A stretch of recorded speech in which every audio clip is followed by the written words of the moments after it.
My name is Dr. Juan Brou. I'm a board-certified plastic surgeon in practice in Oklahoma City for a little over 30 years.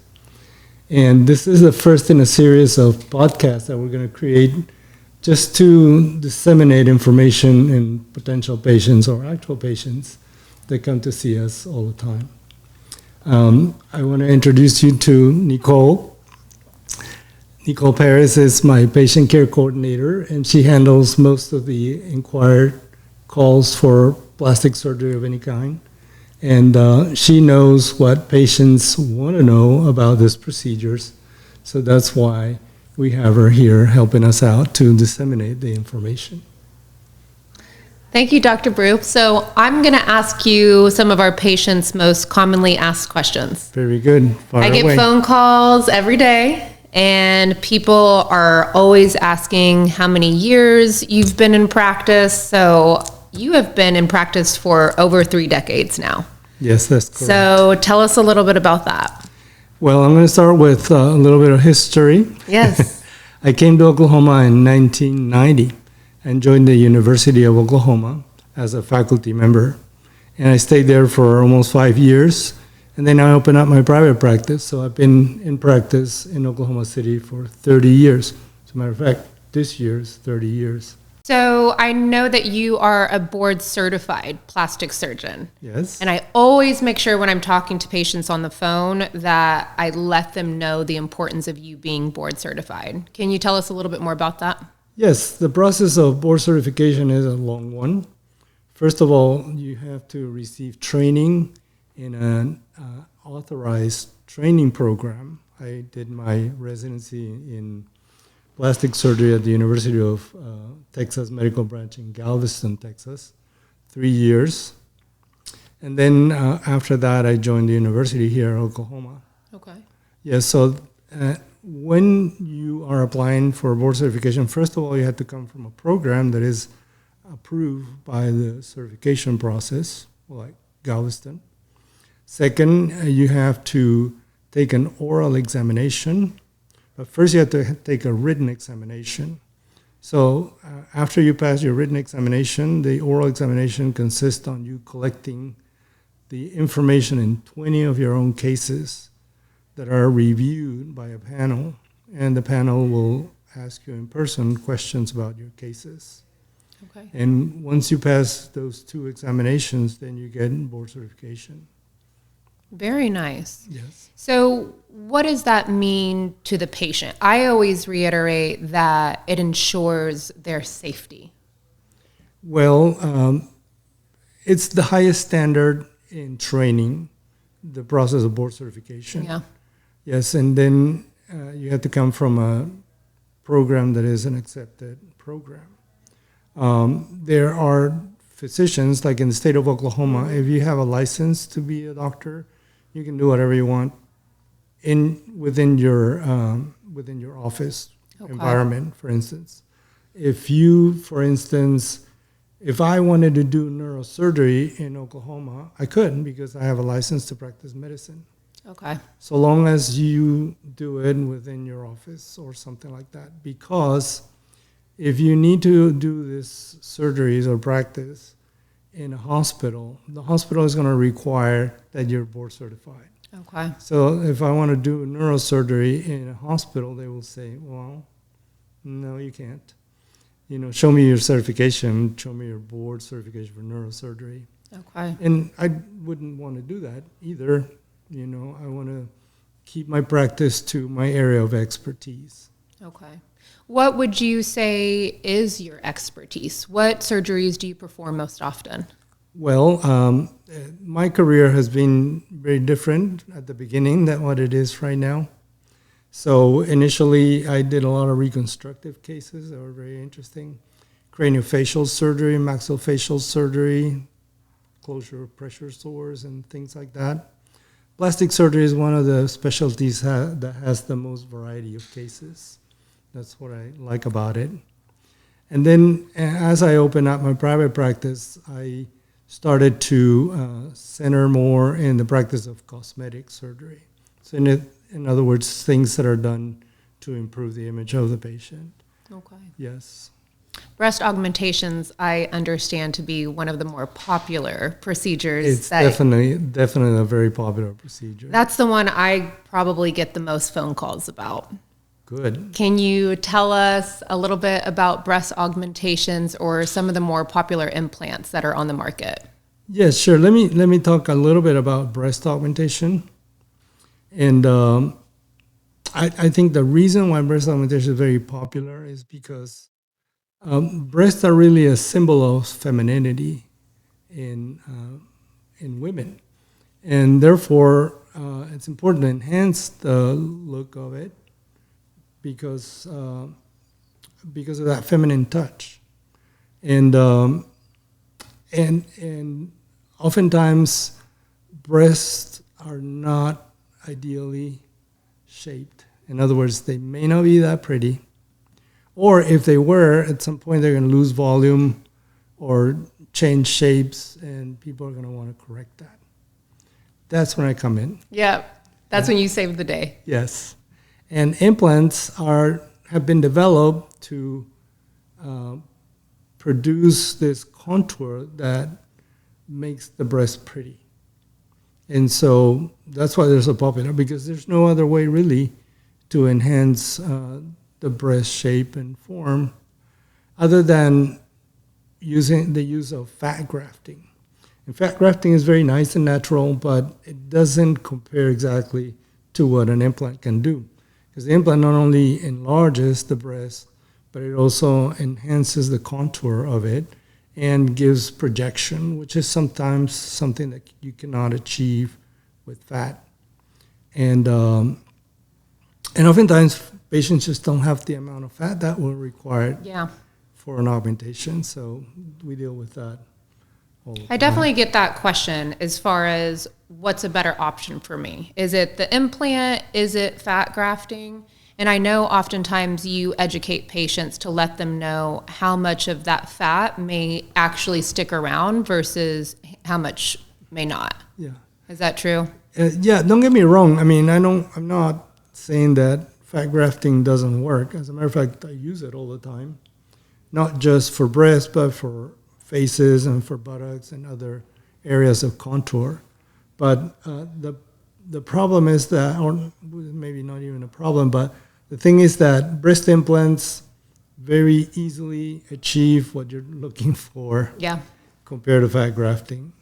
And so therefore we offer that. But I always offer the patients the option. Oftentimes, I think one of the most common requests I get is from patients, female patients, that had beautiful breasts before they get married. And then they get married and they have their kids, and maybe they put on some weight, and maybe they lose that weight. Maybe they breastfed. Yes, and then the breasts don't look anymore like they used to. And that is a big trauma on the femininity of a patient. And I help them restore that. Okay. And oftentimes the best way to do that is by using or selecting an implant that will give the desired size and contour. Yeah, we definitely have phone calls about that mommy makeover. Yes. People are wanting that abdomen done and, of course, their breast as well. So that's a popular procedure that you offer. I know that. Very popular, very popular. Yes. How about these implants right here?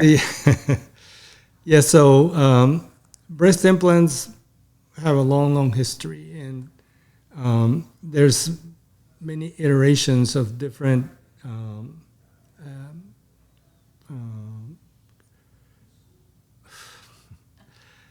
I'm trying to say silicone, saline. Well, there are several iterations of different styles of implants that have come and gone. As a matter of fact, the silicone breast implants were off the market for approximately 14 years after the FDA took them off the market to recategorize their status as a prosthesis.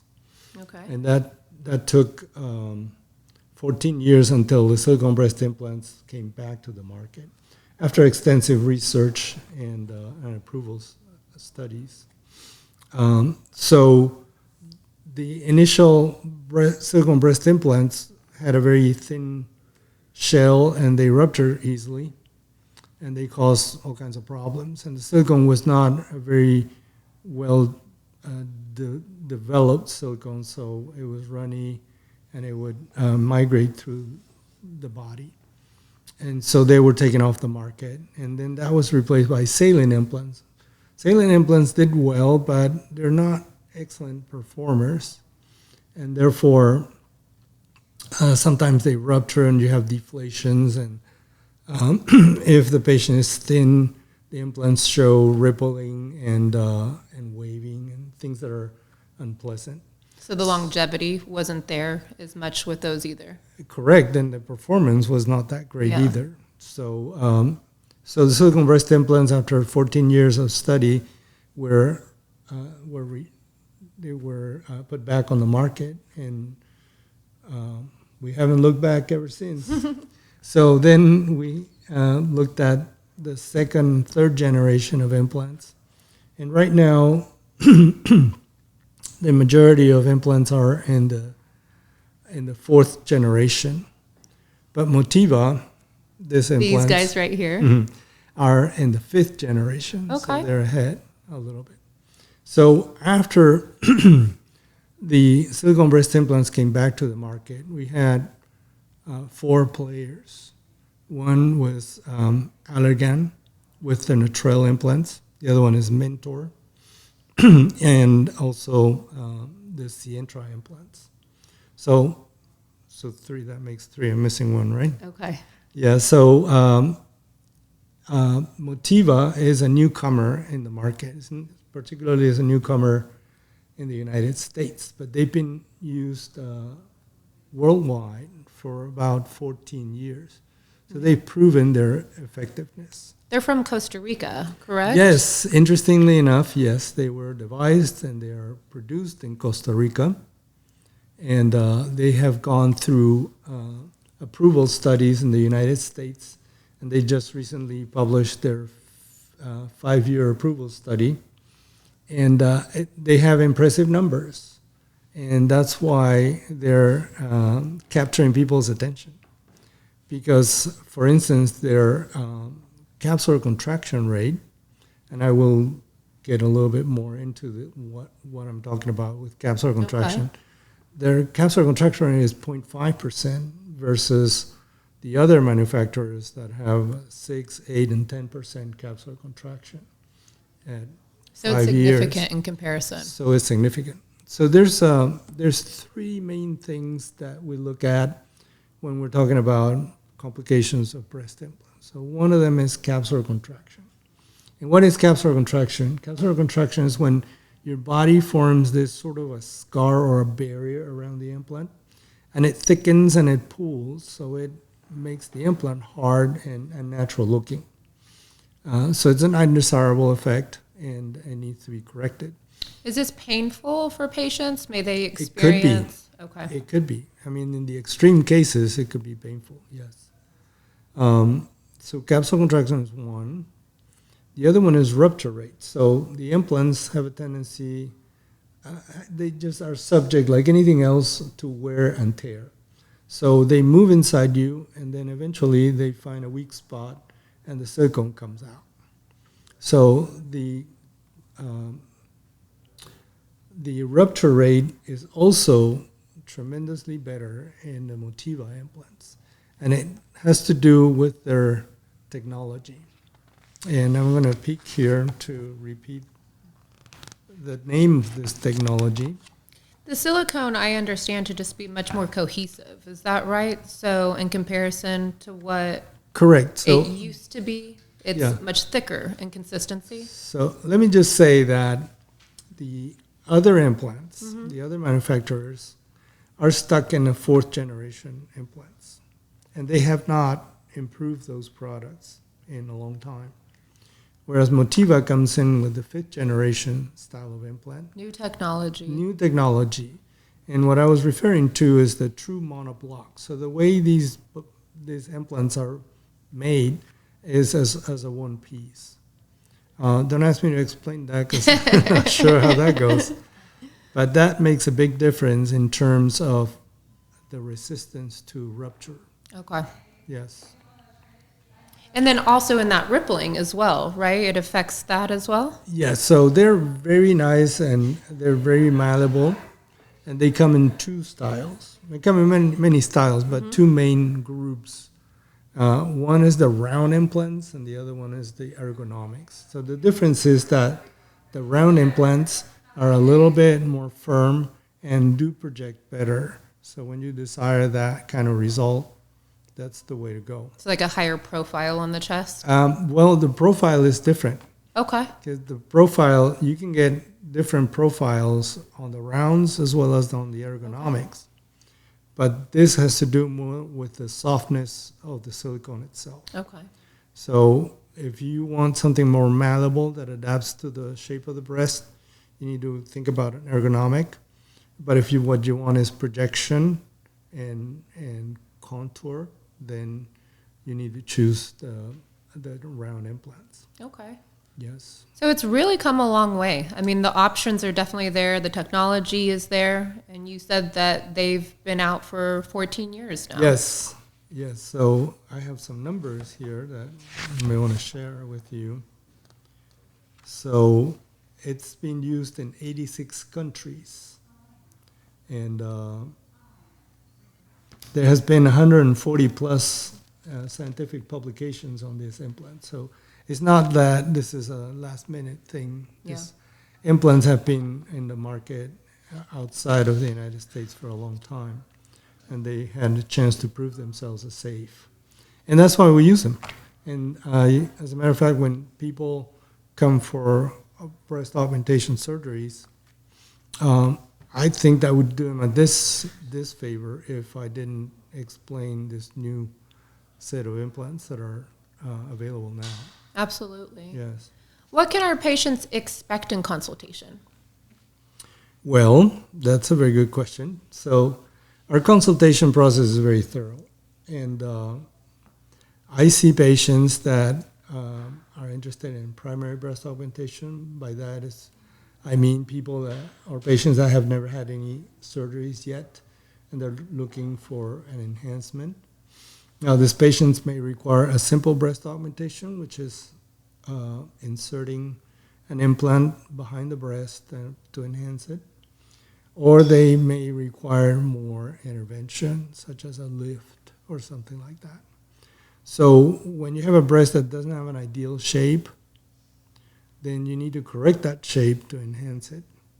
Whereas if you do have a pretty attractive shape, you just need to insert an implant, which is called a breast augmentation. Now, oftentimes, it gets more complicated. So if the breast doesn't have an ideal shape, then we need to modify that, and that generally becomes what is called a breast lift or mastopexy. But sometimes the problems are more complicated, like what about if patients had implants already? And then you have to assess whether what we need to do is re-augment them, or maybe they want to be smaller. Maybe they're having problems with the implants, such as what we mentioned, rupture or capsular contraction. So we need to figure out what kind of implants they have, the volume of the implants, and then what are we going to do to correct the problem. Wonderful. Sometimes we go bigger, sometimes we go smaller, and things like that. I would say your approach is much more natural. Could you speak to the approach that you take? Absolutely. So this is very personal too. Yeah. Because, in my profession, you can see that the old timers tend to use the bigger possible implant. That's something that I discourage completely. Too big of an implant will cause trouble, and oftentimes I see patients that are very unhappy because they're too big, everything gets in the way, and their backs are hurting, things like that. So I like to do augmentations that keep in proportion with their body shape. However, the choice you always is... have that one. Well, the patient has the choice. Of course. Because if you don't do what the patient wants, then the patient's not going to be happy. So it's always a balance between what looks good and what matches the body style and the patient's desires. Yes. So, and if all that is reasonable, then I do it. Absolutely. Yeah. Well, we've had a lot of satisfied customers, a lot of people that refer out, and we have people that definitely keep coming back. So I think you're doing something right. I like to believe that, yes. Absolutely. Our patients. Well, I think we've got a lot of most commonly asked questions covered. Do you want to add anything before telling our patients goodbye? Well, yes, as a matter of fact, this is going to be posted, and I would appreciate any feedback you can give me, as well as any other topics that you would like to see presented in this podcast. So this is the first of hopefully a long series of podcasts. Absolutely. And with that said, I will say goodbye, and we'll see you in the next one.